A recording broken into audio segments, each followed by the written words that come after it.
But first, to a major update now on Charlie Kirk's accused assassin. DNA evidence, a probe into a wider network, and a text message confession.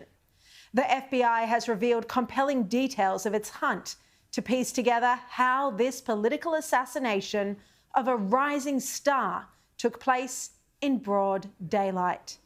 The agency is investigating whether an extended network aided and abetted the alleged killer, Tyler Robinson.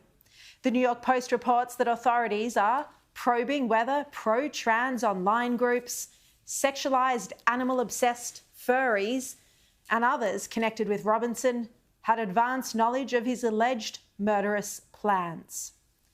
They're trying to legally obtain messages exchanged between the more than 20 members in the group chat from before the assassination.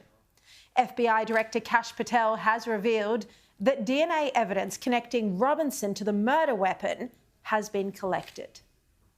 And I can report today that the DNA hits from the towel that was wrapped around the firearm and the DNA on the screwdriver are positively processed for the suspect in custody.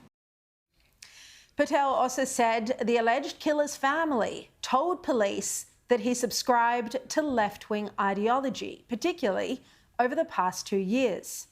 It's also been reported that Robinson was in a romantic relationship with his transgender boyfriend who was transitioning to be a woman. And Robinson is even believed to have confessed in a text message that he had an upcoming opportunity to take out Kirk.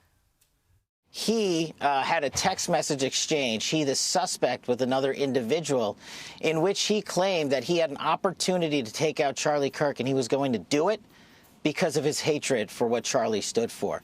Those are factually accurate investigatory findings by the FBI. Why didn't that person that he was talking to, why didn't that person say something? Our investigation is ongoing. That's a great question, and we don't have an answer on that just yet.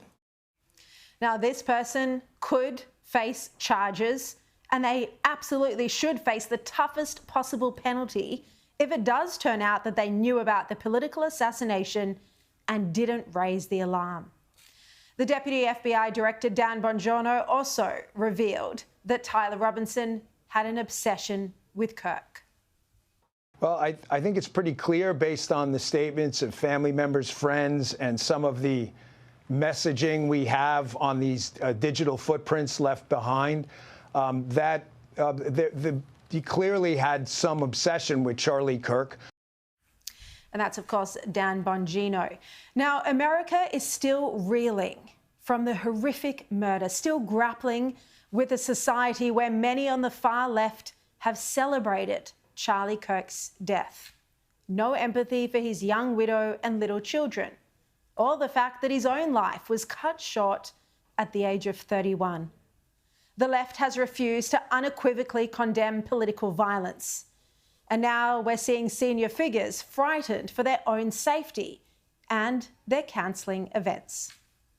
Now, security fears are paralyzing Capitol Hill. Alexandria Ocasio-Cortez and others are canceling events. House Democrats held a call about security yesterday with Capitol Police and other security officials. Now, the President, Donald Trump, has spoken in the past few days about radical left groups using violent language, violent words, and how this can lead to violent action. Well, some of these far left organisations fund groups which engage in violent protests. And Trump is now reportedly considering designating these far left outfits as a domestic terror organisation. The Wall Street Journal reports that George Soros and the groups he runs could be the first target. He denies, of course, that he funds groups that are violent. Now, these laws would be a strong move. There needs to be accountability here for those behind the groups that we've seen promote hatred and violence in society. And one thing we can all learn from Charlie Kirk is his ability to be respectful and polite to his ideological opponents, even while strongly arguing his case. The Vice President, J.D. Vance, spoke to Kirk's legacy as he hosted the Charlie Kirk podcast from the White House. He was a joyful warrior for our country. He loved America. He devoted himself tirelessly to making our country a better place. And that's part of what I think was so incredible about Charlie Kirk.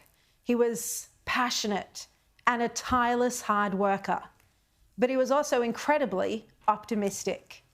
And perhaps we could all do with more of Charlie Kirk's optimism.